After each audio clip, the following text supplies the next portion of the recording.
Once upon a time, in the heart of a vast and ancient forest, there was a small village named Mboli. The village was known for its vibrant culture and rich traditions, but most famous of all was the legend of the sacred drum of the talking spirits. This drum was no ordinary instrument. It was said to be crafted by the gods themselves, using the wood of the oldest baobab tree and the skin of the first lion to walk the earth. The sacred drum was the lifeblood of the village.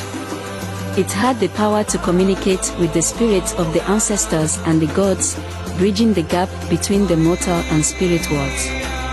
Whenever the drum was played during ceremonies, its sound echoed through the forest, summoning the spirits who would speak through the drum beats, offering wisdom, guidance, and protection to the villagers. The drum was guarded by the village elder, Baba Kofi, a wise and kind man respected by all. Baba Kofi had been the keeper of the drum for many years, and under his care, the village had prospered.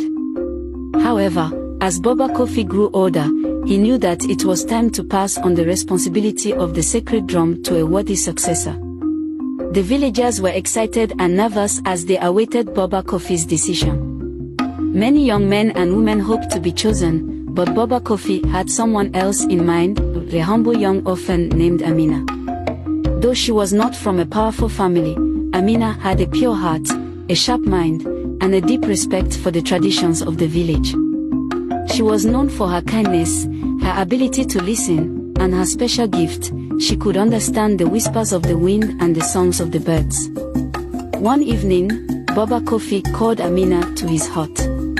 "Amina," he said, "the time has come for me to pass on the sacred drum. I have watched you grow and seen the strength of your spirit. I believe that you are the one destined to be the next keeper of the drum." Amina was shocked and humbled by Baba Kofi's words. "But Baba," she said, "I am not strong like the others. How can I be worthy of such an honor?" Baba Kofi smiled gently. "Strength is not only in the body, Amina, but in the heart and soul. The drum does not need brute force. It needs someone who can listen, who can hear the voices of the spirits and understand their message. You have that gift, and the spirits have chosen you." Amina accepted the responsibility with reverence. Baba Kofi taught her the sacred rhythms and the ancient songs that would summon the spirits.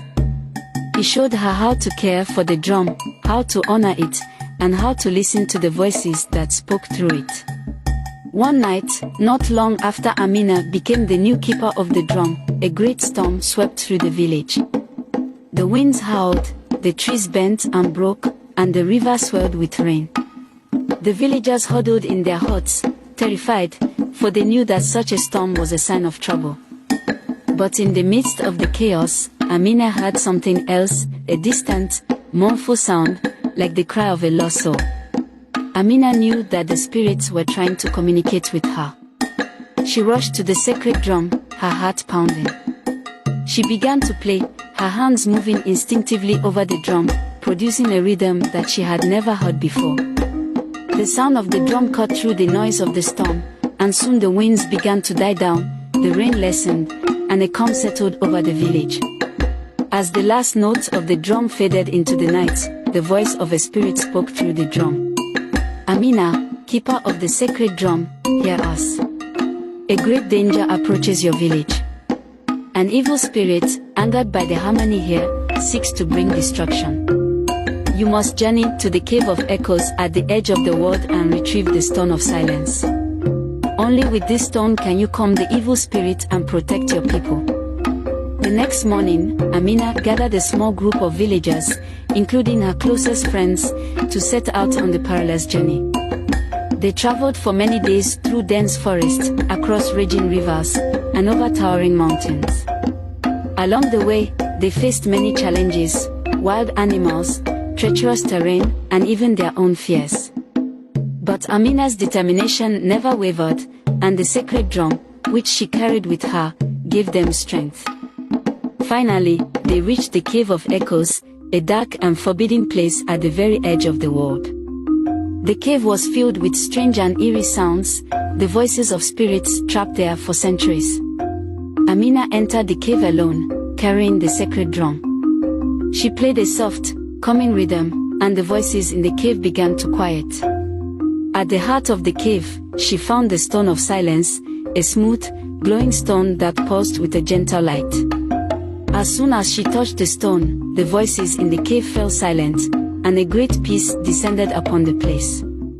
Amina knew that she had found what she was looking for. She returned to the village with the stone of silence, just as the evil spirit arrived. The sky darkened, and a chilling wind swept through the village. But Amina was ready. She placed the stone of silence beside the sacred drum and began to play. The drum's voice, amplified by the power of the stone, resonated through the village and beyond. The evil spirit, hearing the purity and strength in the drum's rhythm, paused, then let out a mournful wail before dissolving into the wind. The storm clouds parted, and the sun shone down on Mboli once more. The village was safe, and the people rejoiced. Amina had proven herself as the true keeper of the sacred drum, and her wisdom and courage became the stuff of legend. From that day forward, Amina continued to care for the sacred drum, guiding her village with the wisdom of the spirits and the strength of her heart. The story of Amina and the sacred drum of the talking spirits was passed down through generations, reminding all who heard it that true power lies not in strength alone, but in the ability to listen, to understand, and to act with courage and compassion. And so, the sacred drum of the talking spirits remained at the heart of the village, a symbol of the connection between the mortal and spirit worlds, and a reminder that even the smallest and humblest among us can become the greatest of heroes.